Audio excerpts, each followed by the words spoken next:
There are many important countries for Nebraska's agricultural producers. But if you raise beef or pork in this state, no nation plays a bigger role than Japan. Slightly smaller than California, but with more than 3 times the population, Japan's limited agricultural production leads it to import 60% of its food. In Nebraska, that results in hundreds of millions of dollars worth of ag exports and additional value for the state's cattle and hogs.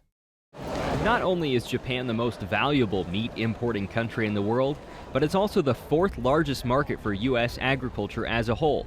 With more than $13 billion worth of ag products sent to Japan in 2014, the U.S. is its largest supplier. The per capita consumption of Japanese consumers of American agricultural products is very high. If you compare it to other countries, the Japanese per person consumes about $115 a year per person of American agricultural products. You compare that to China, it's about $18 per person. Japan's 127 million people consume on average about 1,000 calories less per day than an American. When factoring in the higher cost of living in Japan, income per person is about 70 to 80% of that in the U.S.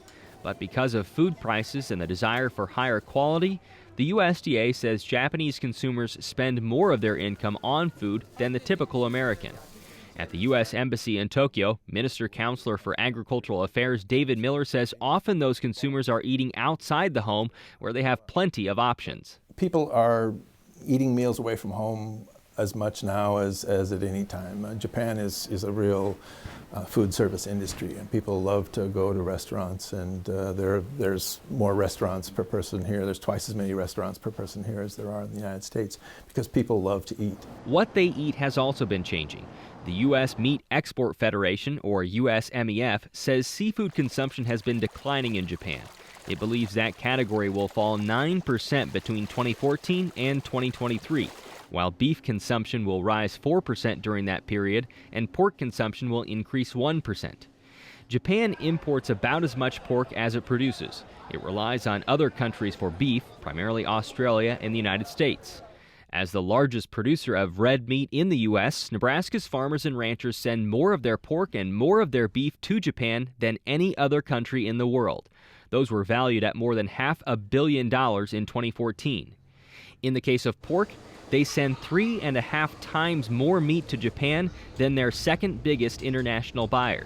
While those exports are among the most valuable they've ever been, U.S. beef shipments are not. In 2003, bovine spongiform encephalopathy, or BSE, was confirmed in the United States, shutting down the market to Japan and increasing concerns from consumers about where their meat comes from. As a country, we experienced the BSE case back in 2001. September 2001, and at that time the traceability has been a big issue because everybody was just wondering where this beef that we are eating right now is coming from. And then after that, unfortunately, back in 2003, we got another case of BSE in the U.S. and similar thing has happened. So that since then, traceability has been a big, very, very big issue especially for beef. When the market reopened for good in 2006, Australia had taken a huge share. It still occupies that space as 52% of Japan's beef imports come from there, with nearly 38% coming from the U.S. When Japan reopened its borders to U.S. beef, it did so only to meat from cattle less than 21 months of age. But in February 2013, Japan announced it would allow U.S. beef from animals less than 30 months old. That year, the value of beef and beef product exports from Nebraska to Japan increased by more than $100 million. For Cargill, which operates slaughter plants in the U.S., including one in Schuyler, the expanded age made a huge difference. When we had an age restriction age 21 months or under, I say about only 15% of the total kill that we are processing in our plants are available for this market. But change it to 30 months or under, it went up to 95%. One of the benefits of the Japanese market is buyers don't just want steaks, burgers, and pork chops. USMEF in Japan says many cuts there receive an exceptional premium over what they could command in the States or in other countries. Example, a beef tongue and short plate and the pork loins and butts. Japan is strong and the consistent demand for these items increases carcass value and boost the profitability of U.S. livestock producers. USMEF says beef tongue might sell for $1 a pound in the U.S., but it could go for 5 times that amount in Japan. Nebraska alone sent $16 million worth of frozen beef tongue to Japan in 2014. Marubeni imports more than 50,000 tons of meats each year and says this is a benefit to buying meat from the U.S. rather than Australia. We have to buy everything when we import Aussie beef. For example, we want to have only loin. However, we have to have everything from Australia. But in the United States, we can purchase the item whatever we want. So that's a big difference. We need a belly, for example, but we can buy only belly from United States. But from Australia, we have to buy everything, other products too, which we don't need. Both Marubeni and Cargill say Japanese consumers prefer grain-fed beef to grass-fed, which comes mostly from Australia. Even within the U.S., Cargill's Tatsuo Ishii says buyers know the difference between cattle in Nebraska and that in the southern part of the U.S.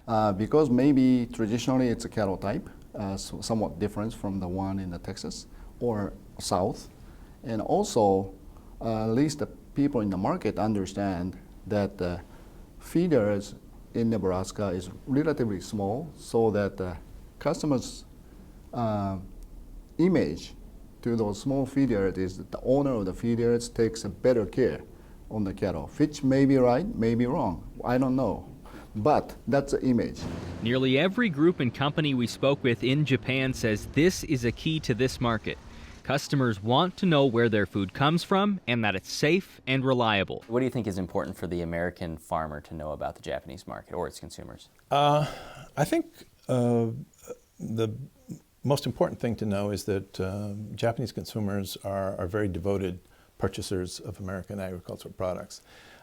They're very dedicated to sticking with people that they know and whom they've built a relationship with. Securing the Japanese market for Nebraska meats isn't only valuable to the state's pork and beef sectors. 16% of Nebraska's corn is fed directly to livestock in the state, and nearly 600,000 tons of soybean meal is used in Nebraska's animal agriculture. If American producers can continue to ensure the high quality important to Japan's consumers, the USDA believes this country will continue to be an excellent partner into the future. Everybody's excited about China, but this is a group of people that have been buying American agricultural products for many years, and they will continue into the future. So the old, dance with who brung ya is important for this market, and it will pay off well for U.S. agricultural producers to continue to put resources and interest and sending high quality product to Japan. There are hurdles the U.S. must face with Japan in its meat trade. For example, U.S. beef faces a tariff of 38.5%. In 2 weeks, we'll look at how the Trans-Pacific Partnership could change those barriers. Next week, we'll see how Japan uses the corn and soybeans it imports from the U.S.